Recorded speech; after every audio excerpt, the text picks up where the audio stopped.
নিতেশ ভাই, নিতেশ ভাই। আরে তুই এত ছোট কিভাবে হলি? আরে ভাই আমি না পিপাসায় বাবার পানি খেয়েছিলাম।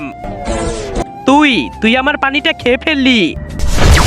চল এখন ওই বাবার কাছে।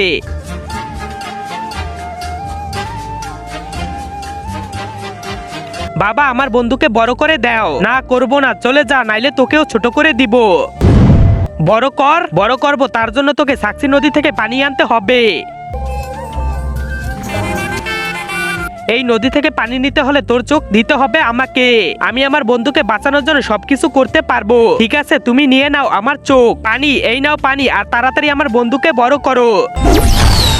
আরে এভাবে আমার বন্ধুকে বড় করলে তাহলে পানি কেন আনালে? এখনই বলতেছি। তার আগে তুমি যদি ইন্ডিয়ান হও তাহলে লাইক করো, আর যদি বাংলাদেশি হও তাহলে লাইক সাবস্ক্রাইব দুইটাই করো, আর কমেন্টে তুমি যে দেশে সে দেশের পতাকাটা দিয়ে যাও। এখন মারো গুলি। ওই নদীর পানি যে পান করে সে অমর হয়ে যায়, আমি অমর হয়ে গেছি।